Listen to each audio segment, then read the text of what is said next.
Hi folks, my name is Arya, and today we're going to discuss about ethical hacking using this operating system that has been well known amongst ethical hackers, and I think you've guessed it, it's called Kali Linux. Okay, now before we dive right into Kali Linux, let me give you a brief introduction to ethical hacking for those of you who are here on this channel for the first time following the ethical hacking series. So the term hacking has been around for a long time now. The first recorded instance of hacking dates back to the early 1960s in Massachusetts Institute of Technology to the Model Railroad Club, where both the terms hacking and hacker were coined. Since then, hacking has evolved into a broadly followed discipline for the computing community. Now, hacking is the process of finding vulnerabilities in a system and using these found vulnerabilities to gain unauthorized access into the system to perform malicious activities ranging from deleting files to stealing sensitive information. Now, hacking is illegal and can lead to extreme consequences if you're caught in the act. People have been sentenced to years of imprisonment because of hacking. Nonetheless, hacking can be legal if done with permission. Now, computer experts are often hired by companies to hack into their systems to find vulnerabilities and weak endpoints so that they can be fixed in the end. Now, this is done as a precautionary measure against legitimate hackers who have malicious intent. Such people who hack into a system with permission without malicious intent are known as ethical hackers, and the process is known as ethical hacking. So now that we know what exactly ethical hacking is and who ethical hackers are, let's move over to the hero of our video today, and that is Kali Linux. Now, Kali Linux is a Debian-based Linux distribution aimed at advanced penetration testing and security auditing. Kali contains several hundred tools which are geared towards various information security tasks, such as penetration testing, security research, computer forensics, and reverse engineering. Kali Linux is developed, funded, and maintained by Offensive Security, a leading information security training company. Now, Kali Linux was released on the 13th of March 2013 as a complete top-to-bottom rebuild of Backtrack Linux, adhering completely to Debian development standards. Kali Linux is specifically tailored to the needs of penetration testing professionals, and therefore all documentations are actually addressed to them in knowledge of and familiarity with the Linux operating systems in general. Now, as you guys might also know, that Kali Linux is basically any Linux distribution that comes preloaded with a bunch of penetration testing software.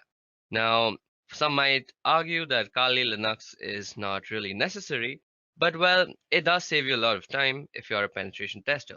Aside from saving a lot of time, there are a number of reasons that you should be using Kali Linux for. Now, let's go over the reasons one by one. First of all, Kali Linux has more than 600 penetration testing tools included. Now, every tool that was included in Backtrack did not actually make it to Kali Linux. A great number of tools are simply not added because they do not work or because they duplicated what other tools did. So now you have a bunch of tools that serve a specific purpose and they are basically not cluttering up your computer with duplicates and useless tools. The second reason that you should be using Kali Linux is because it's free and it always will be. Now, Kali Linux, like Backtrack, is completely free of charge and always will be, and you will never have to pay for using Kali Linux. The third reason is an open source Git tree. Now, Kali Linux is committed to the open source development model, and the development tree is available for all to see. All the source code which goes into Kali Linux is available for anyone who wants to tweak or rebuild packages to suit their specific needs. Then, another reason for using Kali Linux is a wide-ranging wireless device support. A regular sticking point with Linux distributions has been supported for wireless interfaces. Kali Linux has been built to support as many wireless devices as you can possibly think of, allowing it to run properly on a wide variety of hardware and making it compatible with numerous USB and other wireless devices. More adventurous users to customize Kali Linux to their liking all the way down to the kernel, which brings us to the kernel now. And the last reason, according to me, that you should be using Kali Linux is because custom kernels and patched for injections. So as penetration testers, the development team often needs to do wireless assessment, so our kernel has the latest injection package that allows you to do so with much ease. So this was 6 reasons as to why you should use Kali Linux. And you can find a lot more reasons on the Kali documentation, so you can go through them if you want. Now, this brings us to the main agenda of our video today. So with that out of the way, now that we know what Kali Linux is and how it works, and why you should be using Kali Linux, let's go over the topics that we are actually going to go through the course of this video today. So through the course of this video, you could expect to learn a bunch of stuff. So firstly, we'll go through some command line essentials because Kali Linux tools are mostly in CLI format. So we have to be well versed with the command line essentials. So that's the first thing that we're going to tackle. Then we're also going to tackle how we can stay anonymous using proxy chains in Kali Linux. We'll be talking about Maccangers, and we'll be also going into the whole realm of wireless penetration testing. We'll be checking out tools like aircrack-ng, and we'll be also testing on how we can brute force some WPS pins. We'll be going through router vulnerabilities and some other miscellaneous topics that I couldn't really group into one. So without wasting much time, let's dive into the first topic for today, and that is command line essentials. Now, the way that this video is going to follow is that most of the times we are going to take a hands-on approach to learning how to use things in Kali Linux, because I'm a firm believer of actually practical work before learning any sort of thing. So we will be using a lot of practical work, and I completely encourage you that you go ahead and download and install Kali Linux. You can do it on a virtual machine, or you could try and dual boot that thing. I'm not meant to teach you how to do that in that video because there are tons of videos out there that teach you how to install Kali Linux. What we're going to do first in this video is that we are going to take a hands-on approach to firstly learn what the command line essentials are. Now, as you might have already realized, there are some theoretical aspects that we might need to tackle from time to time. For example, what is a MAC address? What are proxy chains? We'll need to learning some theory. So for the theory, we'll have to go through the obvious evil, and that is PowerPoint presentation slides. So I apologize for that from before, but I assure you that most of the time we are going to be looking at a computer screen, and I assure you that you will have tons of fun if you just follow along with me. Okay. Another disclaimer that I would like to add before we actually continue with our Kali Linux course, and that is this is not the entirety of Kali Linux. Kali Linux is a huge thing, and this is just not it. So these are basically what I find interesting and what you may also find interesting.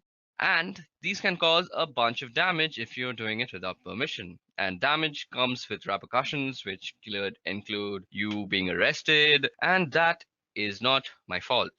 Again, I'm saying disclaimer, if you do this without permission, you will get arrested, and that is no way my responsibility because this video is just for educational purposes. Okay, now with all that aside, let's move ahead and learn about command line essentials. Okay, so now it's time that we go through the command line basics of any Linux terminal. Now, the Linux terminal is a very powerful tool. It allows you to move around the whole operating system through the files and folders. It allows you to create files, change their permissions, change how they behave, and a bunch of other things. You can do filtering, you can grab stuff, the specific stuff from a specific file, and there's a bunch of interesting things that you can do. And as an ethical hacker, you will be working with a Linux distribution most of the time, whether it may be Kali Linux or some other thing like Parrot OS. But you will be working on Linux most of the time because it's a powerful tool for networking analysis and scanning and all sorts of stuff that you want to do as an ethical hacker. So the first essential step is to actually know how to use the tool that is available to you. And that is out here, which is the terminal. Now, as I'm running this on a virtual machine, you might find it that my execution times are much slower. And that is because I have a very, very slow laptop because my virtual machine is actually eating up a lot of my RAM. And I have a bunch of other processes that are also rendering. I do this on my free time. So let's go ahead and go through the commands that we are going to actually go through. Now, let me actually make a list of commands that I want to teach you guys. So let me see if LeafPad is available.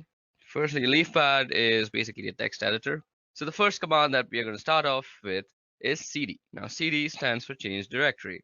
Now, at this moment, we are in the root directory, as you guys can see. We can print the current working directory with this thing called pwd, and that is a current working directory. As you see, it's called root. And suppose we want to change our directory to the home directory. So all we have to do is cd, which stands for change directory, as I just said, and specify the path. Now cd/home. Okay, so once we're in home, I want to make a list of commands that are used on the CLI that I want to teach to you guys. So what would I do? I would firstly see if any files are available that I can edit. Okay, so these files are available, but let's create a new file for ourselves. So firstly, let's do nano list.txt. Now what nano does is nano will open up a small command line text editor. Now command line text editors are very much used by ethical hackers because they save a bunch of time. If you're always switching between GUI and command line because you'll be doing a bunch of stuff on the command line, and suppose you want to write something, you're always switching to GUI, it's a waste of time, and you want to save time as an ethical hacker. So you can use this thing called a command line editor, and it can basically do most of the stuff a GUI editor would do. Now you say nano and the name of this file. So nano basically has created this file now, and it has opened up this new fresh window which overrides the command line that we were in, the bash. And this is the place where you can actually edit what goes into the file. Now let's see the list of commands that I'm going to teach you. I'm going to teach you ls. ls will be the list of files. We did cd. We saw a pwd. So that was the print working directory. We'll be looking at how you can copy stuff with the cp command. Then we'll be looking at mv, which is basically move. Then we'll be looking at cat, and that's an interesting one. And also less, which is another interesting thing. Then we'll be looking at grep, which is actually used for grepping or grabbing things from files that you might want to see. You'll see what I mean in a short while. We'll see echo, which probably does what you think if you have any experience with Linux. Then we'll be doing touch, and we'll be doing make dir, which is make directory. And then we'll do in chown, chmod. Then one of the most dangerous commands, that is rm. And then you can do man plus help. Okay, so these are the list of commands that we are going to go through in this part of the video. So suppose I was making this video and I wanted to save this somewhere. So if you see down here, there are a bunch of options that are shown to you. Now this caret sign might be not what you're thinking, that the shift 6 one, it's not shift 6. It's actually a control. So caret is control, and then G of course means G. So if you go control G, it will actually get help. Now what we want to do is save the file, and that is control O, and that is write out.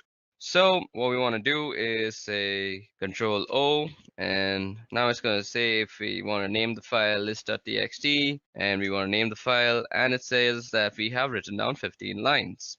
So that's how you save a file. Now all we want to do is exit out of here. Okay, so first let's go ls, and let's go through whatever there is. So ls shows us the list of files that are there in that directory. Now ls can also show you the list of files in a directory with the path that you specify. Like if I say ls var, it'll show me everything that is in var. Okay, there are a lot of interesting things in var, so let's head over to var. So cd/var, and you hit enter, and now we are in the folder var. So now to actually demonstrate how powerful ls is, we have a few flags. Now to see the flags of any command, you can just do --help universally throughout the Unix command line. So out here you see some information that is kind of tough to read, but if you go on top and scroll out here, you'll see all the flags that you can use with the command, that is ls, and how you can use them. So you can see what to use, and you can read a little bit about it. So if you use the all, it ignores entries starting with dot. So suppose we were to do ls in var, let's see. So it shows us like this. Now if we do lsl, it'll show a long list with more information. So these are the permissions that you see out here. We'll be seeing how we can change the permissions of files soon enough. And this is who owns the file, the user and the user group. This is the file number, I guess. I'm not sure. This is when they were created. This is the name of the file. This is the time when the file was created, I guess. Okay, so that's how you get very detailed information about all the files. Now, there's another thing you might want to use with ls, and that is the a tag. So you can go lsa, and it will show you all the hidden files also. So now you see some 2 files that were not shown out here. Our file list begins from backup, but when we do -la, we see 2 more files, that is dot and dot dot. So let's see if we can move into that, cd dot. So we can't even move into that. So that's interesting. So these are hidden files. So these are not seen to random users, and we can actually do stuff with them. We'll see how we can use hidden files later on. So if you want to show hidden files through ls, all you have to do is ls and -la. So that was all about ls. So let's move back to /home, where our list of commands that I want to show you all was. So cd home, let's ls and see what was it called. It's called list. And suppose I want to see the contents of list.txt. All I have to do is say list.txt. Now it shows us whatever this file is containing. It'll read it out for you. So we've done cd, we've done ls and its various forms, we've done pwd. Now it's time to do cp. So cp is basically used for copying files from one place to another. So suppose I want to copy this address file that is there into some other directory, let's say var. So all I would have to do is cp name.txt, and then you specify which location you want to actually copy it to. So cd/var. So this is where I want to copy my file to, and you hit enter and it's copied. But that was a very small file. Now we can actually check if it was copied before I move on and pour some more knowledge into you. So let's go into var. So cd/var, hit enter, and you're in var again, and you see ls, and now you see a name.txt. So let's remove name.txt from here because I want to copy it again and show you all a difference between a flag that I'm going to use right now. So the hyphen and letters that you use are called flags technically in the Linux terminology. So let's go back to home. Now, instead of the name of the file and moving back to home just like I did, you can type out the complete name of the file out here. So you could have gone cd/home/name.txt and copy it to /var. But this time what we're going to do is we're going to use the -v, which is basically used for a verbose output of whatever you're doing. So most of the commands that we're going to using will have a -v with them. So let's see how this actually affects the output. So what we're going to do is we want to copy, so cp and verbose, and we want to copy the file name.txt, and we want to copy it to the folder called var, right? So now you'll see that it will give us what is being moved, rather, that is name.txt, and where it is being moved to. So this is a very good way of knowing what is actually happening, because if you do it without the verbose part, and suppose name.txt was just a 20 GB file, and you just don't know if it has finished or not. So if it's a 20 GB file, it'll continuously update you on where what is being copied. So basically, all you have to do is type -v if you want to know where your file is being copied on the exact path. Okay, so that was about how you can copy files from here and there. Now, what was the next command that we want to see? So cat. So let me just go and see the next command that is there. So list.txt.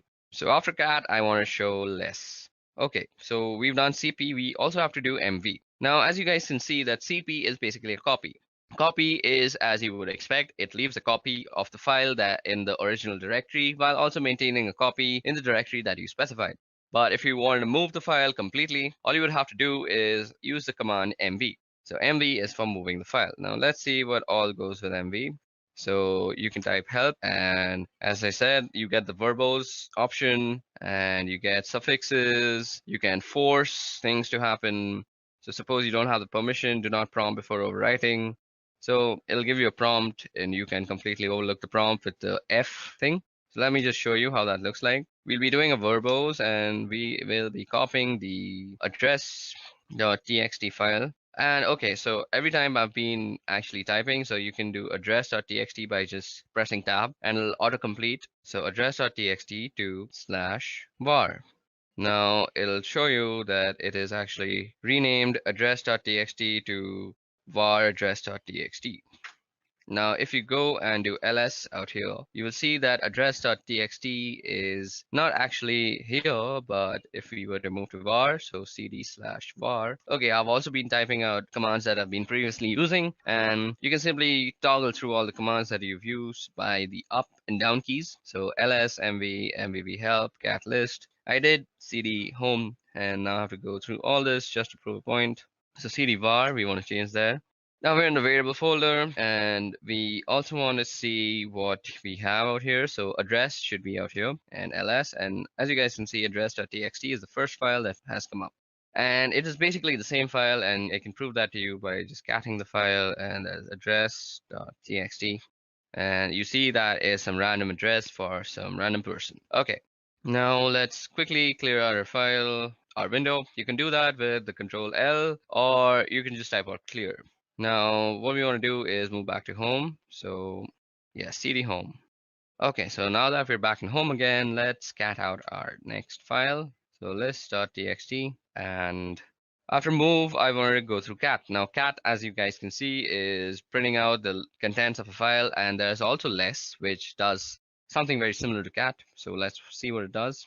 So if you go less and do list.txt, you actually see the contents of the file in a completely new window, which overlays on the previous window. And this is a very neat way to actually see the contents of a file, which is through less if you want to keep your main command line interface not so cluttered, which cat clutters it completely. So if you want to get out of this place, this less place, and all you have to do is press Q, and Q gets you back. And as you see, nothing was printed out on our main interface. So this is a very cool way to actually keep your command line interface neat and tidy when you're doing work. Okay, so grep. So grep is used for actually filtering out stuff from a file. So suppose we want to see whether a command has some verbose option to it or not. So now I know that mv has a verbose command, but suppose I didn't know that. So mv -- help, then you use the pipe sign. So what the pipe sign means is you have to take this command, the first command, and then you pipeline it through the second command. And you want to see grep-v if that exists. Okay, so let's see grep verbose. Yep, so a verbose exists, and that is -v, and that's -- verbose. So explaining what is being done. So what happened out here is basically we took this first command and then we filter it, and filtering is done through the piping. So basically think about you're taking some information and pipelining it through something else, which funnels it out of this command, which is grep. So you can use mv/help in conjunction with a bunch of other commands, just not grep. And I'll leave the creativity up to you. So grep is basically used for getting what you want from a file, and grep is used very, very much throughout this course of this video, through this Kali Linux tutorial that you're going to be watching. So that is a very easy way to see if you have a particular option, or let me do something else also. So cd/var. Now we're in the var folder, and let's ls. We actually have name.txt. Now let's also go into backup. So cd b and tab, and that brings us the backup folder, and we're now in the backup folder. Let's do an ls out here. Okay, so we have a bunch of files. Okay, we have some password.back. Now see, if you have cat and you go password.back, you can see the entire thing. Now what if you didn't want this entirety of it, or if you wanted something in particular? You want to be very neat. So you can do that same command. You can pipeline it, and you can say grep, and you want everything with no login. So we can see that there are a bunch of things that say no login, and we only want those. And these are all the things that say no login in them. And it's a much lesser list, and it gives us a very particular list that you are looking for. So that is how you use grep. So now let's head back to home. Okay, I typed that wrong. And again, let's see what the next command is. So now let's start txt. So we've done grep. We now have to do echo and then touch. Okay, let's go back. Q. We press Q and we get out of there. So what did I have to teach again? I'm such a dummy. We have to do echo. Okay, so what is echo used for? So suppose you were to say echo and open quote hello world. It would basically do what command says, and that is echo whatever you say. Now it'll say echo hello world, and that will basically echo whatever you typed out in the quotations, that is hello world, spelled very wrong. Okay, now suppose you want to actually put this into a file. So you could do echo hello world, let's spell it properly this time, and you want to insert into a file. We had a phone number, I guess, phone number.txt, yep, and we can echo it into that thing. Now that was done. Now let's see what is phone number.txt. Phone number.txt, and it says hello world. So you can basically input text into a certain file with the echo command, and that's how you do it. Okay, now let's also see how you can make directories, and that is with the make directory command. So okay, we also have to do touch before that, I forgot. Now touch is used for quickly creating files. So touch, you could say touch and then the file name. So we can create a name file again, name.txt. or that will create a name.txt. Let me just show it to you, lsl, and we have a name.txt. We can also create multiple files with touch, and we could say file1, file2, and file3. So like this, you can create multiple files, and let me just ls that out and show it to you, lsl. And we have file1, file2, and file3. Now we can also create a directory. So make dir and the name of the directory. So suppose you wanted to save all your movies in one directory. So make directory movie, and now you have a directory called movies. And you can also move into movies. So cd movie. Okay, so that's how you create directories, and you can move into them with the change directory folder. Now let's see what the next command was. So cd and dot dot. So with cd dot dot, you can move back to the previous folder if I'm already not told you that. And since we're in movies, we can just go back to home with cd dot dot after. Now let's see what else is there. So cat list.txt. And okay, now ch-own, chmod. Now ch-own will be a little tough to show because we don't have any sort of other user out here. The root user is the only user that we have on this VirtualBox as set up. But if you want to change the ownership of a file, let's say, so you can see the ownership of a file through the lsl command, and you see that root and root. So this is the owner name and this is the owner group, and they're mostly the same thing. So our next command that we're going to actually see is called ch-own. So let's see how ch-own is actually used. Ch-own is used for changing the ownership of a file. So I actually don't remember how to use ch-own. So if you actually don't remember or you're getting stuck somewhere, just use the help function. So if a command line argument is symbolic, so let me just go through this once. So this is how you use it, owner and then colon group. Okay, and then the file name. So you go ch-own, and then you want to say the name of the owner and the group you want it to belong to, that is root and root. And then you specify the name of the file. So suppose I want to change file1. Now it already belongs to root and root, so it doesn't really matter because I don't have any other username to actually change the ownership to. So this is how you would normally change ownership. So let me just show you where you can see the ownership, and that is ls-l. And out here, the root and root you see on file1 is basically this is the owner and this is the owner group. They're normally the same thing and the same name, but if you had some different owner like a guest, you could change it by actually using the ch-own method, the command. Methods are different things. I always get confused because of the programming.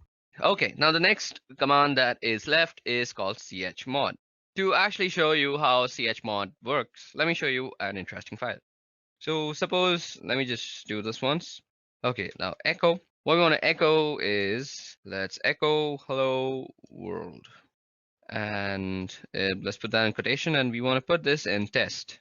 Now, once we've done that, let's ls, and we see that we have a test file out here. And we want to move test to test.sh.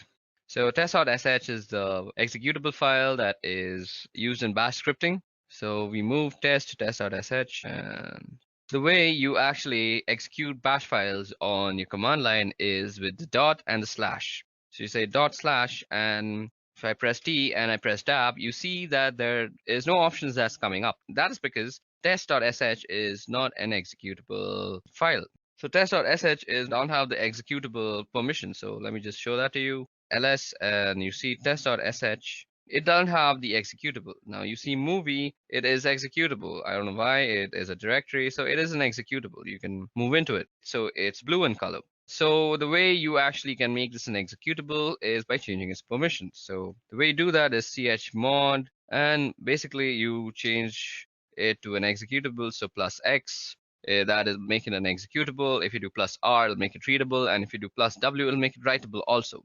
So if you do plus X and do test.sh, and now you go and do lsl, you'll see that test.sh has become green because it is an executable file now. And now if you do dot slash and you press T, you get test.sh if I press tab. So now it is an executable file, and if I execute it, it presses out hello world onto my screen. So that's how you can use the chmod, or which is basically the change of permissions of files.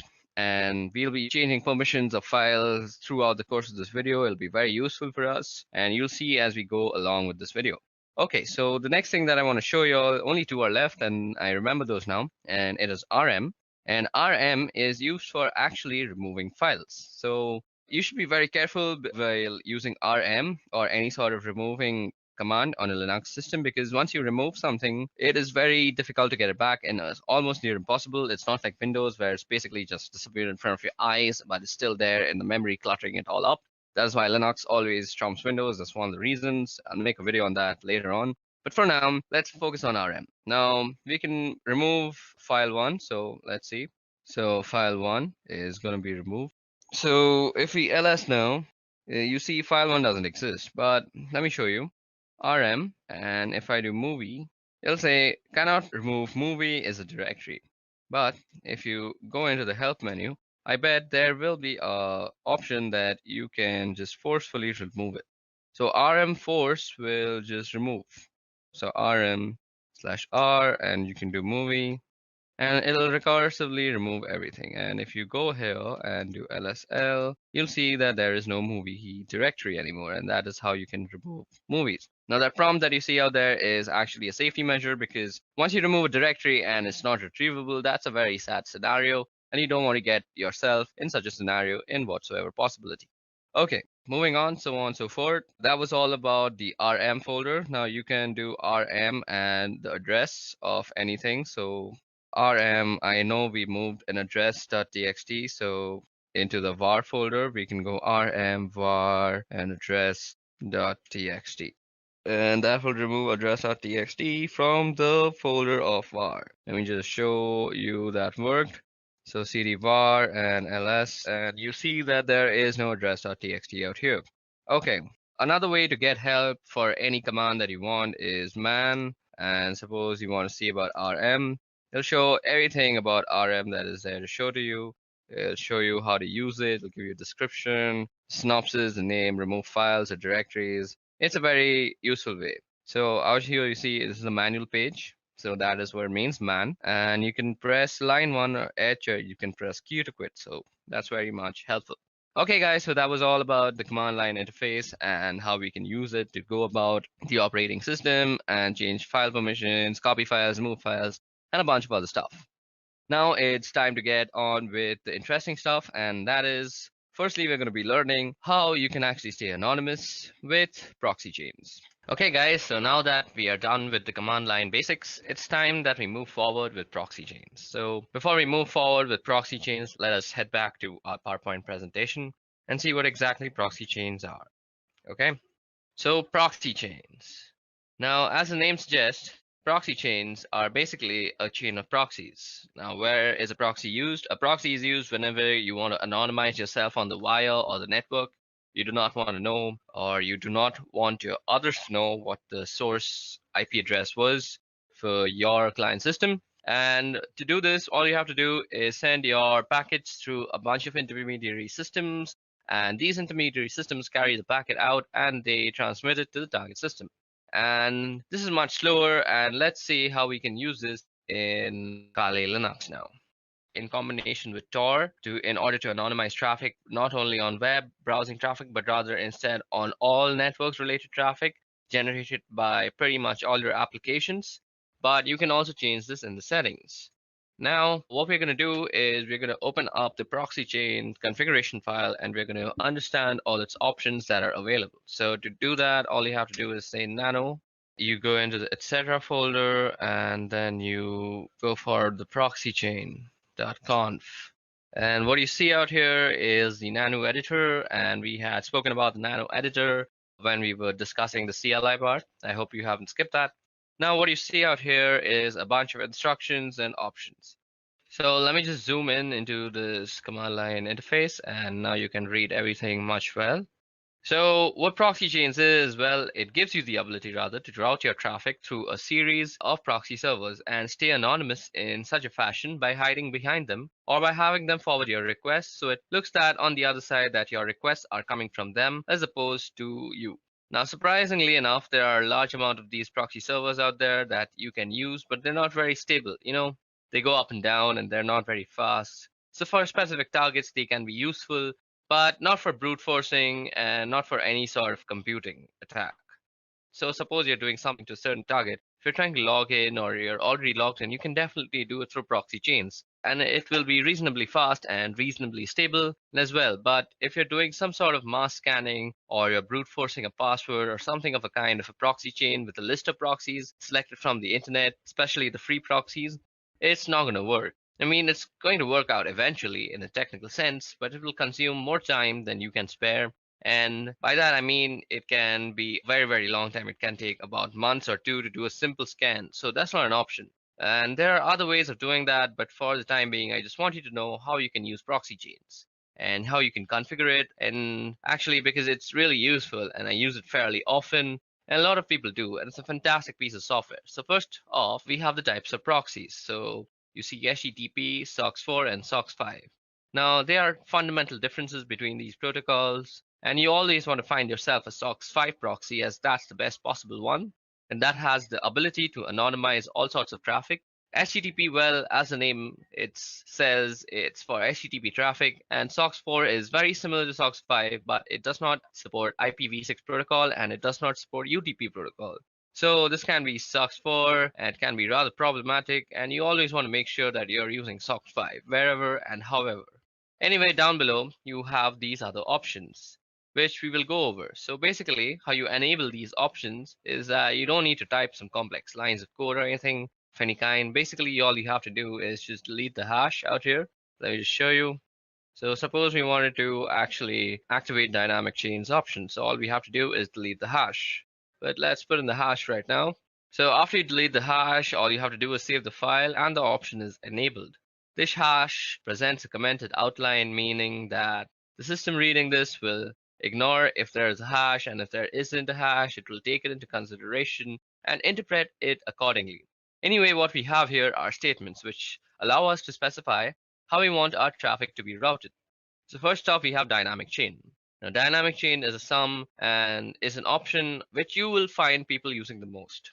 It is most commonly used option and a preferable one too at that. And honestly, I think it's the best one out there, primarily because it's the most stable one. And here's why.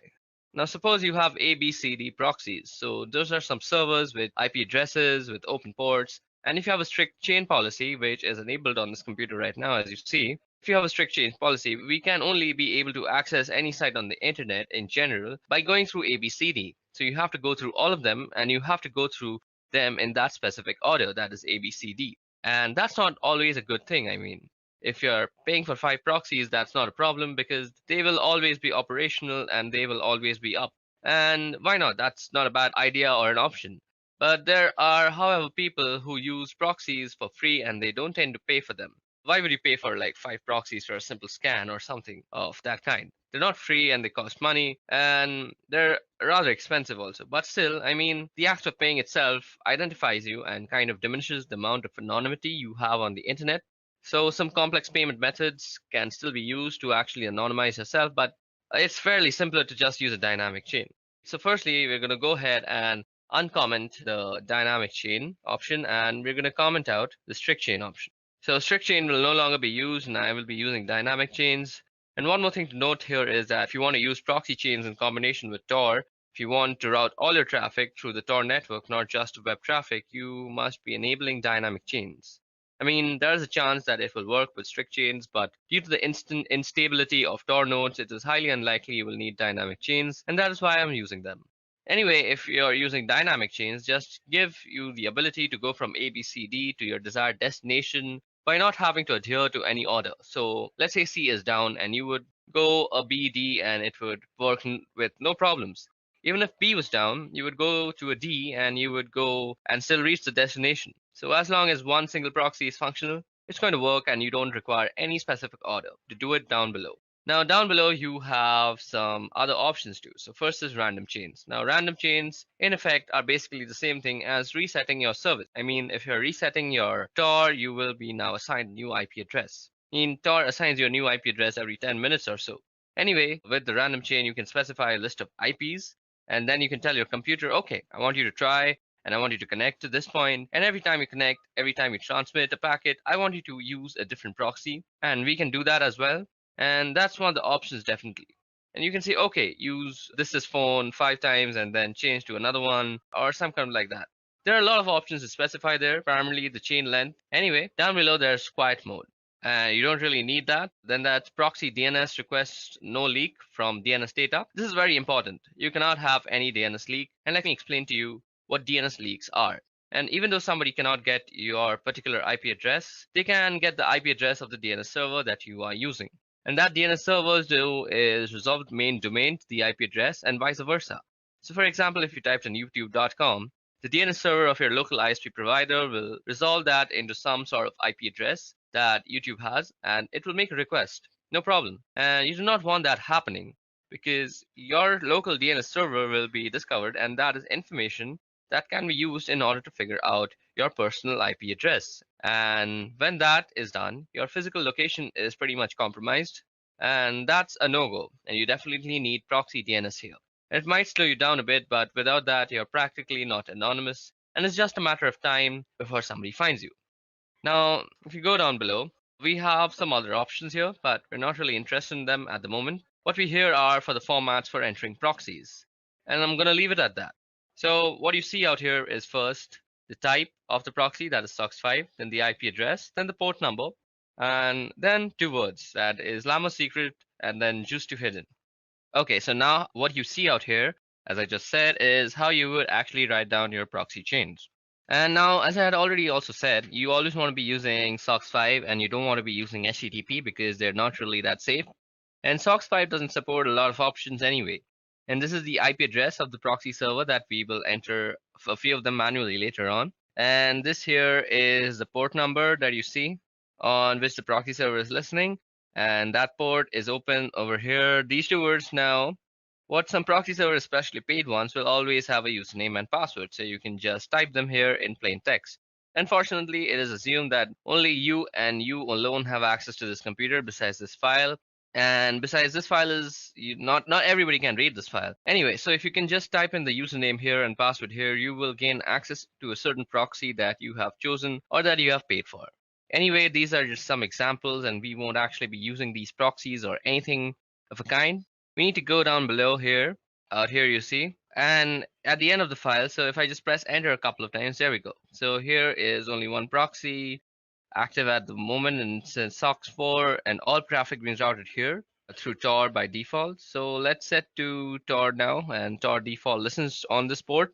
So this 9050 port is where Tor listens on. Now, what we want to do is we want to add a SOCKS5 proxy address. So what you want to do is just type in SOCKS5 and the same IP address, SOCKS5, and you want to be keeping the spacing correct, just use tab. So 127.0.0.1, and then you want to specify the port number also, so 9050. So what you see out here, the 127.0.0.1, this is the loopback address of your computer. So this is for inter-device communication, and if you ping this address in, if you're pinging yourself basically, and usually people ping this address in order to make sure that the IP protocol is set up correctly, even though they don't have internet connectivity. So let's just type in 1.27.0.0.1 and the same port number and 9050. So now we have to press Control O to save our file, and we're going to save under the same name, and we wrote 65 lines of code down, and that's written. And now you have to press Control X and you exit out. So let's press Control L and clear out our screen. Now we just edited our proxy chains configuration in a very neat environment. So to go ahead and type in our service door status, so we want to check the status of our Tor service. So service Tor status. So Tor service could not be found. So do we have the Tor service installed? Okay, so Tor service is not installed. Just give me a little moment. I'll quickly install it. Okay, so now that we have set up our proxy chains configuration file and we have put in a SOCK5 proxy chain, giving it the Tor service. Now what we need to do first is start up our Tor service. Now to actually check if Tor is running or not, or if the Tor service is running or not, let me just clear that out. We need to go service Tor status. And you see it says it's inactive. So what you have to do is say service Tor start, and that will start the Tor service. It might take some time depending on the system that you're using, and voila, there it has started it for me. Now, what you have to do to actually use proxy chains before you go to any website. So all you have to do is say proxy chains, Then you specify the browser that you're using. So we're going to be using Firefox, and you could say something like www.duckduck.com. So now here you will see how your thing is being transmitted to DuckDuckGo.com. When I say thing, I mean your packets and your requests. I'm sorry for my vocabulary. So now your packets are going to be directed through a bunch of IP addresses, but we haven't actually put a bunch. We just have put the loopback for the Tor network. So we will let Tor do the rest of the things for us. Okay, so depending on your system, this might take a little bit of time to actually open up. Okay, so let's go ahead and see what's actually happening on the terminal while this thing is loading up. Okay, as you can see, it's going through a bunch of proxies out here, and some are denying it and some are saying it's okay. So as you guys can see, most of the time you might get denied and it'll be a lesser number of okays, and that is exactly what we're looking for. Because primarily we have gone a great extent for the anonymity, and what you want to do is stay like that. So this is basically how you use proxy chains. Now, if this computer just decides to open up DuckDuckGo.com on Mozilla, I could actually show you some interesting stuff, but it seems my computer has kind of given up on actually opening DuckDuckGo. It's still waiting for DuckDuckGo's actually confirmation, but that's about it. So this is how you can actually configure proxy chains. I'm really sorry that my computer isn't working right now so well, and nothing is actually opening on Mozilla. It's mostly because my RAM is overloaded. I think I should go ahead and get myself a new RAM. But for now, let me just also say that we can put some custom proxy lists, and instead of just saying, let me just go ahead and open up that file again. As you guys can see out here, I'm going to end this right now because my computer can't really take all this pressure. See, it's lagging so hard. Okay, let me just quit out of that and let me just open up a new one. Now, as I had said that you can put up some custom proxy lists. Not really going to do that, but let me just show you how you can do that. You go nano and you go etc and proxy. So you basically have to go into the proxy chain. Okay, so I think I have to put this again. Yeah, now if you just go in and edit out here, all you have to do is set up dynamic chains, and you can go online and search for free proxy lists, and that'll give you everything with the port number to the IP address. Let me just show it to you. Free proxy server list. So all you have to do is search for free proxy server list, and you can see out here the proxy type is HTTPS, and you basically want to find a SOC5 proxy. To find SOC5 proxies, just add that into your keyword. And once you find those proxy addresses, all you have to do is take down this IP address and followed by the port number, and you go ahead and just put it down in this configuration file, and then you hit Control O and you just save it, and then you just go back.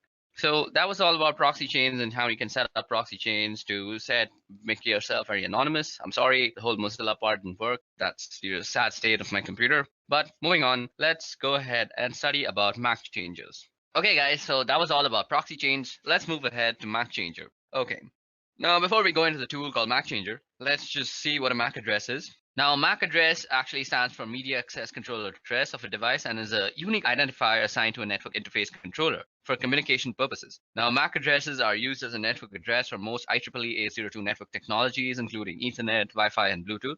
Now, in this context, MAC addresses are used in the medium access control protocol sublayer, and as typically represented as MAC addresses are not recognizable as 6 groups of 2 hexadecimal digits each. Now, these are separated by a colon, and the first 3 hexadecimals are actually the organizationally unique identifier, so they actually represent your vendor, and the next 3 hexadecimals actually represent your network card uniquely. Okay, so when you are actually on a network, you are recognized on something called an ARP table. Let me just show you the ARP table, how you can see it. Let's go in. So the password is root. So an ARP table is basically an address resolution protocol table, and well, this is a virtual machine and it doesn't really know many machines on the local network. But if I were to go on my Windows system and show you my ARP table, let's see. Okay, so if I show you the ARP table of my Windows machine, on any machine that has a TCP/IP protocol suite installed, you will have this command that is working called ARP, and you give the -a, and now you see that your IP address or somebody else's IP address is actually mapped to a physical address. Now, the MAC address is very commonly used in the ARP protocol, And this is how you are actually identified on a network. Now, sometimes what you want to do is be unknown on this network. There are various reasons why you want to do that. Let me just give you an example of a very malicious reason that was done in my college. So we as students would actually change the MAC address of our own computer to the professor's computer. So we would somehow look up the professor's IP address and then come to know about his MAC address. And then we would spoof our MAC to be his MAC address. And then we would do some sort of malicious activity on the college internet. And then the internet administrators of our college would come to know that that MAC address is doing some sort of malicious activity. And that MAC address would get permanently banned for that session on the college network. So basically, our professor would not be able to use the wireless projectors that he would use to actually show us his presentations. And we'd end up getting a free class. Now, I am not actually promoting any sort of bad activity like this. I have just experienced this in my own college life. So that was something. But there are many other reasons that you might want to spoof your Mac. Now, Macchanger is an amazing tool for actually spoofing your Mac. So first of all, how do you come to know your MAC address? So let's see, you go ifconfig, and this will give us our MAC address. Now, this address that you see out here is the MAC address of this machine. So you can also check out the MAC address by going Macchanger. Then let's type in the help options, and this will show us how to get the MAC address. So if you see there's a show flag, so we can go Macchanger, and you can put the S and then you put the interface. Now the interface is where it's working. So @0 is where we are actually getting. We don't want the loopback one. So @0, and this will give us the MAC address. So our current MAC address is 080027. Let's see if that was the same one shown. Where is that MAC address? Okay, so ether 080027. So I'm sorry, this was the MAC address. I selected the wrong thing. What I was showing you is the IPv6 address, and you can see that's very, very long. So this is our MAC address. Now, what you might want to do to change your MAC address, well, let's see. With V, we can get the version. With S, you can show. We can do the E. And as I said, if you remember that the first 3 bits is about the vendors, so you can also get the vendor list by going -L. So you go -L, and this will give you a list of MAC addresses and which vendor they belong to. So sometimes if you know the vendors that are actually being used on the network of your college, for example, and you want to just stay anonymous and not raise any flags of suspicion, so you could hide yourself as a Cisco router. So suppose your college was using all sorts of Cisco routers, and you decided that today I'm going to spoof myself as a Cisco router and I'm going to screw around with the network. So it would not raise any flags before you actually decided to do some malicious activity. In some deeper inspection of your MAC address, people would actually realize that you are actually spoofing the address. And after some investigation, they would indeed take some time to actually reach to you and how you spoofed it. But the point of changing your MAC is not raising any flags. And that is exactly what you should try to do. So Macchanger is also very useful for getting the list of all the MAC addresses and their vendor IDs. Now let me just clear the screen out quickly. So we go clear, and let's bring back the help. So we go Macchanger and --help. Now what we want to do is give ourselves a random MAC address. Now Macchanger, so that is done with the R flag, and we want to do it on each 0. So once you run that, you will be given a new MAC address. So our new MAC address is F6C649. Now you can verify that by running ifconfig. Now we could just do ifconfig, and you see our new MAC address is on Ether. So we could also do something like this, ifconfig, and you could grep Ether. So that is telling you the MAC address, and this is completely new. Also, you could show it through the Macchanger tool itself. Okay, so we need to give it the /E0. I forgot that. Now you see that this is our current MAC address and this is our permanent MAC address, and they two are completely different. Sometimes you also might want to actually change your MAC when your laptop is or your system is booting up, because you might want to stay anonymous all the time. Who knows? And sometimes you might think, I'll actually change it when I want to change it. But let's face it, we are forgetful as human beings, and we tend to forget things that we are supposed to do. So what else is better than to actually automate the whole process yourself and forget about remembering all these stupid nitty-gritty stuff? So you can tell Linux or Kali Linux to actually change your MAC address on boot up is use this tool called cron tab. Now, cron tab is actually used for scheduling tasks on Linux. So let me show you how to do that. Firstly, let's clear our screen and go cron tab and go help. Now you see it's a pretty small menu. So first we start with the U flag, which user this file is going to work for. Then we got the E flag, which is for editing cron tab users, the users cron tab list. And you can see the list of users cron tab. And let's see, so do we have any cron tab lists? So there is no cron tab at this moment, so we can set up one for ourselves by going to the E. Then there's the R, which is delete users cron tab. And I want to tell you all, be very careful when deleting anything of that sort, because once you delete something from Linux, as I've already said, that it is very, very difficult to actually retrieve it back. You might get fragmented pieces of what you had actually deleted, and that will only leave you with sadness and devastation. Now, what you want to do is go through cron tab and press E, and this will bring us to select an editor. To change, later run select editor. So we'll do with nano. So what you have out here is the readme file of cron tab, and if you read this entire thing, you will get how to use cron tab completely. But if you have any sort of doubts even after reading it, you can leave them down in the comment section below. Now, what you want to do is actually set up a cron tab so that you can change your MAC address whenever you reboot your computer. So all you have to do is say at reboot, what you want to run is Macchanger. And if you remember, we want a random MAC address and we want it on /0. So that's done. Now all you have to do is save this thing. So you go Control O, and that will write it out to cron tab. And you press enter and you have written down one line. Now you go Control X, you have exited out. So now let's us clear the screens by pressing Control L and enter. And let's go ahead and get our MAC address. So if we go ahead and run that, our MAC address is set to F6C649. So just remember the first few letters, F6, C6, and 49. Now let me just reboot my computer, and you will see after I reboot and run ifconfig again with grep ethop, we will see a different MAC address. Now, rebooting might take some time because I'm actually using a virtual machine, but till now it's given problems with the Firefox, but let's hope this won't take much time. Okay, so now that our computer has booted up and we have actually opened up our terminal, let's go in and type ifconfig and let's get in our ether, that is the MAC address. So if you remember the MAC address, now you see that it has completely changed.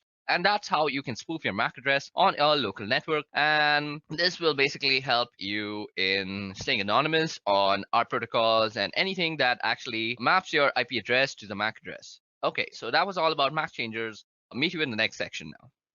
So in this section, we'll be talking about wireless encryption protocol cracking. So that is basically Wi-Fi cracking. Now, Wi-Fi in today's day and age uses pins or passwords to normally encrypt their data usage. Basically, if you want to access the wireless access point, you need a password or a pin to actually gain authorization. Now, this authorization is done using a four-way handshake, which we will try to capture using a tool called aircrackng. And then we will try to crack into the password using a wordless generator called crunch. Now you can use aircrackng to crack WPA and WPA2. There's also another protocol called WEP or WEP, and that is not normally used these days. If you find anybody using that, you should always advise them to actually upgrade to WPA or WPA2, because WEP is actually very easily cracked in these days, and people are generally punished for using WEP by hackers all around the world. Okay, so now you can actually go ahead and go into a terminal and type ifconfig to actually look at your network card name. As you guys can see out here, it's called WLO1. So the first step that we need to do to actually go into the process of Wi-Fi cracking is set up our network access card or our access point into monitor mode. So as you guys can see out here, after typing ifconfig, it shows me that my Wi-Fi access card is WLO1 interface. Now, our process of cracking passwords is pretty simple. What we want to do is actually monitor for all sorts of access points that are nearby to us. Once we have chosen the access point that we want to actually penetrate into and find the password, what we want to do is run an arrow dump scan on it, and then we will try and de-authenticate any device that is connected to that access point. Now, one assumption out here is that the password is saved in that device and it will automatically try to re-authenticate itself with the access point. And we want to catch and log this re-authentication process, which will actually have a four-way handshake between your device and the access point. So this is basically the procedure we are going to follow. Now, another thing that you need to know before actually using this process to gain any access to any Wi-Fi is that you need to know a little bit about what the password is. Maybe it could be the length, or it could be something like a specific character at a specific place. Maybe you know a series of characters. So you just can't really guess the password out of thin air. That is not how cracking works, unless you have some unlimited potential of processing power. In that case, you can very well brute force it and just find the password. But if you're not somebody who has unlimited processing power and you're trying to use 𝐴𝐵𝐸𝐾, you need to know a little bit about the password. Also, before we proceed with this wireless encryption protocol cracking, what I want to say is if you want to get into somebody's Wi-Fi network, or you want to actually test for vulnerabilities, it's better that you test for router vulnerabilities than actually cracking a Wi-Fi password, because you're more likely than not to find more router vulnerabilities than actually successfully crack a Wi-Fi password if you don't know anything about it. If you don't know anything about the password, just go ahead and run some vulnerability tests on the router itself, and more often than not, you will just find something you can abuse. Okay, now let's talk about the two tools that I'm going to be using. Now, these two tools, one of them is already installed on Kali Linux, but if you're not using this on Kali, you can also use this on any Linux-based system. So what you have to do is download and install 𝐴𝐵𝐸𝐾, which is easily installed with the command apt-get install 𝐴𝐵𝐸𝐾. And you also have to install this word list generator called 𝐶runch. Now, 𝐶runch is easily downloadable by just Googling the name, and the first link will be a SourceForge link, and all you have to do is go inside that and install it. And once you figured out how to install 𝐶runch, you can make sure that it's installed.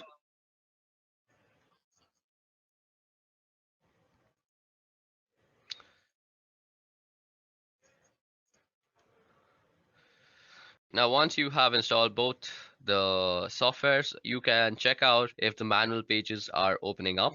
Let me just open the manual page of 𝐴𝐵𝐸𝐾 and show you that it has been properly installed. Now, as you guys can see, the manual page of 𝐴𝐵𝐸𝐾 opened up, and the manual page of 𝐶runch is also opening up. So that means both of our softwares have been successfully installed on our system. Now, before we go ahead, let me just show you how 𝐶runch actually works. So 𝐶runch is basically a word list generator. What you would do is you try and generate a word list with given characters. So what you can see out here is I've typed in 𝐶runch 35. So that means the minimum length is 3 and the maximum length is 5. And I've given it a series of numbers, so it will use these numbers and generate all the words that are possible from length 3 to length 5.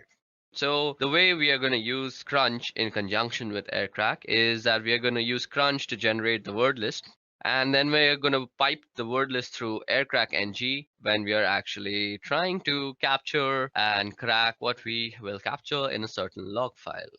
Now, what you want to do first is actually put your network interface card on a monitor mode. Now, you can do that by typing in ifconfig and then the interface name, which happens to be WLO1. And first, you have to put it down. So ifconfig WLO1 down. Now, to put your interface card into monitor mode, you have to type in iwconfig and you go the name of the interface and then you go mode monitor. Okay, it seems I've spelled it wrong, so let me just do it once again. So that has put our network interface card into monitor mode. And what we need to do after that is we need to start up our network interface. So all we have to do is type in ifconfig WL1 up. Now, once it is up and running, you can check by typing in ifconfig that indeed your network interface card is up and running. Don't worry, it's running in monitor mode if it's up and running. What we want to do next is pretty important to the whole process. So what we want to do now is check for some services that might still be running in the background that might hamper with our whole scanning process. So we do this by actually typing in the command ermon-ng check and then the name of the interface. So as you guys can see, nothing is exactly running right now. But if there were any process running, you would only add the command ermon-ng check, and instead of writing the interface name, all you have to do is say kill. and it will kill any processes. Now, if you see any process named the network administrator, you want to kill that process first separately and then kill any other child processes. You may need to actually run this command a few times before all the processes are killed, and then you're good to go. Okay, so now that we have finished killing all the sub-processes, what we want to do is run an error dump scan on the network card. So that is WLO1. So for this, we go error dump -ng, and then we put in the name of the interface. And this will start up a scan that will look something like this. So after you run the error dump scan on your interface, what you see out here is a result of all the access point that is found out through the monitoring mode. Now, if you see, we have a bunch of columns out here. First of all, we have the BSS ID column. Now, the BSS ID column is basically the MAC address of all the routers that are found. Now, every router obviously has a MAC address. So those are the MAC address that is tied to the router names, which is shown by the ESS ID. Then we have the PWR column, we have the beacons column, we have the data packets column. Another important column is the channel column. It's important to know which channel your router is working on. Then we can see the cipher column, the authentication. So out here we can see the encryption that is used. So most of it is using WPA2. So what we will be cracking is basically WPA2. So from this list, what you need to recognize is basically the Wi-Fi router that you want to crack into. Now, I'm performing this particular test in my office, and I don't really have the permission to actually go in and test them for these vulnerabilities. I'm not the security analyst of here, so I don't really have the permissions to penetrate into them. So what I have done is I have run a similar test at home using my own Wi-Fi, and I will show you the results for that. But for this working example, you will see the scans that I'm running in this office. So as we intend to stay ethical, what we are going to do out here is we are going to capture whatever we find in our office for only educational purposes. But when we are doing the actual cracking step, that is the last step of this whole procedure, I'll be running it on a file that I had generated at home, as I just said, because I have permissions to do whatever I want with my own Wi-Fi and passwords. Okay, so for this example, I'm going to pick this Wi-Fi that is called Edureka Wi-Fi, and it's running on channel number 6. So what we want to pick from here is the BSS ID and the channel number. We need to remember these two things. First, the BSS ID, and second, the channel number. Now, what you want to do after that is open up a new window on your terminal and log in as root. Now, what we want to do here is run a separate error dump scan on this specific BSS ID and check for all the devices that are actually connected to this access point. Now we do this by running the command error dump ng, and while we are doing this, we also want to capture all the scan outputs that we actually get into a certain file. So we'll be actually storing it in a file called capture, and then we just have to pass in the BSS ID and the interface. We also have to specify the channel. So let's see what the channel is one. So the channel is channel 6. So that's what we want to do. And we specify the channel with the -c flag.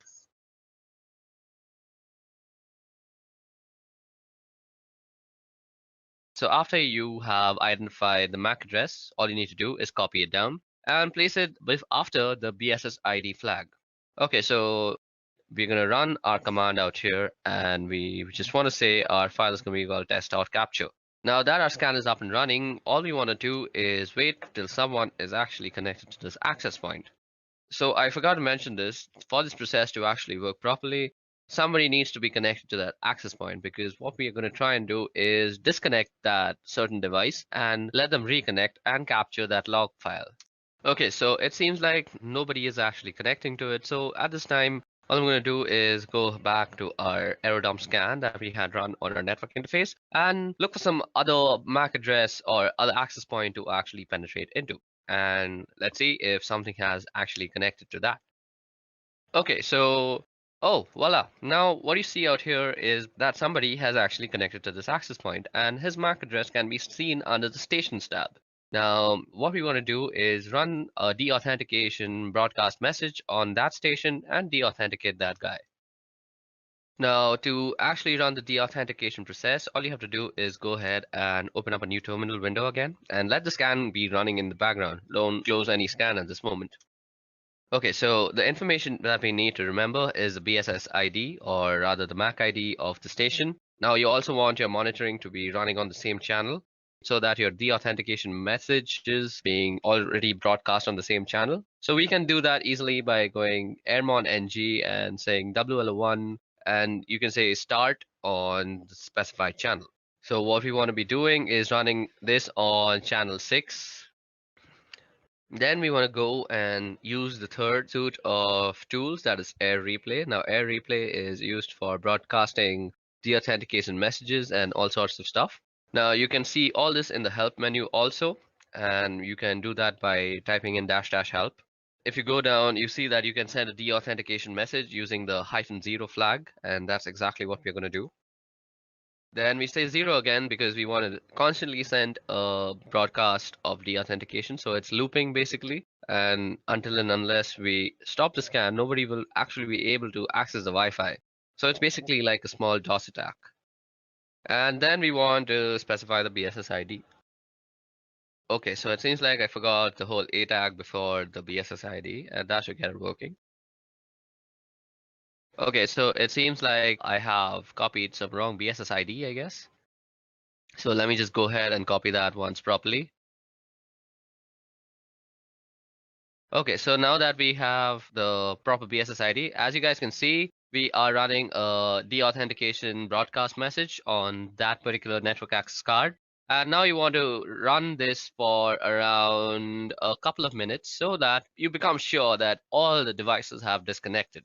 Now, while this is happening, what you're doing is basically sending a DOS attack to that small little Wi-Fi, and you want to catch the handshake that occurs between devices and the router that it is connected to while reconnecting themselves. Okay, so now that we've let the scan run for a couple of minutes, let us just stop it. Let's stop this other scan too. Now, if I go and list out the files on my desktop, you should see that there's something called the test capture. Now, the test capture is given to us in various formats. We have the capture format, which is test capture -01.cap, and then we have test capture CSV. We have a Kismet CSV. So it gives you a bunch of formats to actually run your cracking on. Now, if you remember, I had told y'all that I have already generated a similar file at home, basically, when I was trying to crack into my own home password. So I will be running the test on that file, or the cracking procedure on that file, and that is the last step of this whole procedure. So let me just go ahead and move into that folder. So I go cd scan. Now, as you guys can see out here, if I list down the files, you can see a capture1.cap, capture1.csv, there's a Kismet CSV, and there's a netxml. So I was not lying when I said that I have already done this at home. So we are going to run our cracking process on capture01.cap. Now, let me just tell you guys, the password for my home Wi-Fi is sweetship346. So you can say that I know the entire password, but I'm going to act like somebody who only has a general idea of what my password looks like. So let's say I know that my password contains sweetship, but I don't really know the last 3 numbers or letters or whatever they may be. Okay, so we are going to use Crunch once again to generate a list of words that might include sweetship346. And let me just open the Crunch manual for once. Now, if you go down in the Crunch manual, what you'll see is the -T. So as you guys can see, there is a pattern that is specified like @God, and then followed by 4 other @, and all the @ will be replaced by a lowercase character. Now you can remove @ and use a comma, and it'll be replaced with an uppercase character, or you can use percentages, which in case it'll be numbers, or you could use the caret sign, in which case it'll insert symbol. So when you know the length of the password and also a certain degree, a few letters, you can use the -T flag. So that is exactly what we're going to use with Crunch out here for this example. So let me just remind you guys that the password for my home Wi-Fi is sweetship346. Now what we can do is we can ask Crunch to actually generate something that looks like sweetship346. So what I could do is say Crunch. So the minimum length is 12. I already know that. And the maximum length is also 12. Now let me just input in the pattern.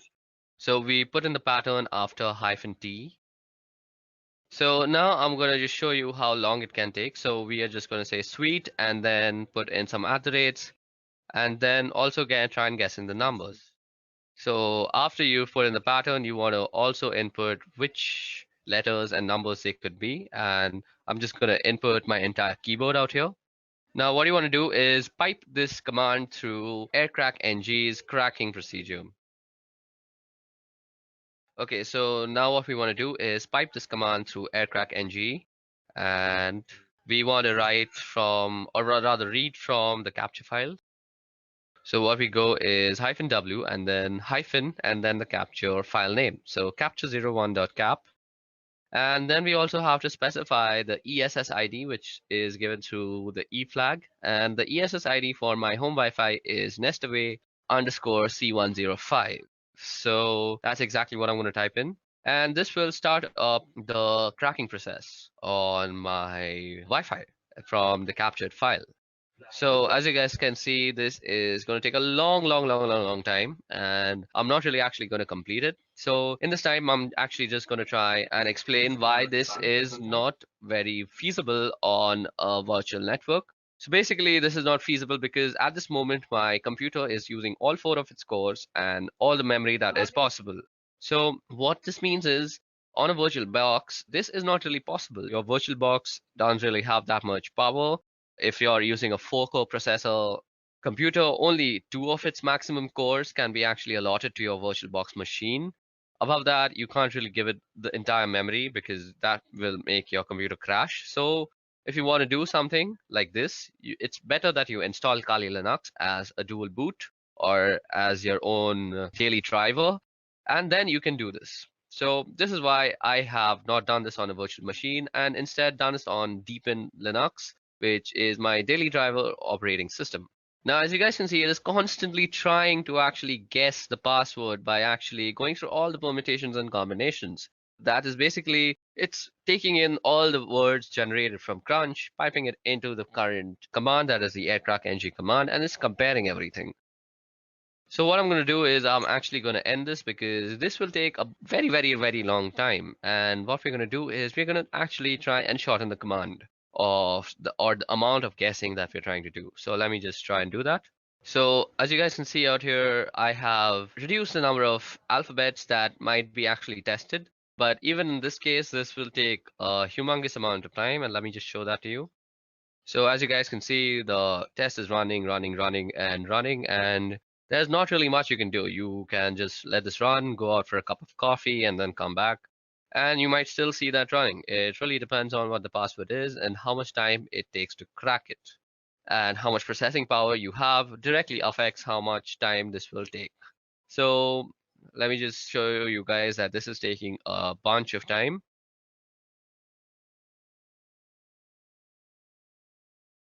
Okay, so now that I have fast forwarded a lot into the scan, you can see that I have tried almost 2127608 keys. So that's more than 1,000,000 keys. That's 2,000,000 keys that I've tried. So, and it still hasn't reached SweetShip 346. So what we're going to do is, just to show you for demonstration purposes that this procedure actually works, let me just shorten our guessing even more. So what we want to do is this time we want to just guess the numbers. So we will modify our command accordingly. So we just put in SweetShip and let the algorithm just guess the 346 part. So we're going to remove the alphabets from the guessing scope also. And as you guys can see, the password is almost immediately guessed because only 456 keys were tested. And as you guys can see, it shows that the key was found and it's SweetShip 346. Now, let me also show you that it works with the guessing of letters, just because I don't think I've justified that letters are also guessed and not just numbers. So let me make it just guess the P part. That is sweet she, and then it should guess P and then 346. So let me just show you that. And as you guys can see, it guesses it almost immediately after just going through 15,000 keys. Okay, so that brings us to the end of this Wi-Fi cracking tutorial and also to the end of this video, which was regarding ethical hacking using Kali Linux. I hope you guys had a bunch of fun learning about Maccangers, proxy chains, and a bunch of stuff that we did, like Wi-Fi password cracking. I hope you practice these procedures and methodologies that I've taught you only for your own educational purposes and not use it to harm anybody or do anything harmful with it, because let me just tell you very seriously that you can be prosecuted by the law. So let's end this video on a good note by saying please practice this for only educational purposes. Until then, goodbye.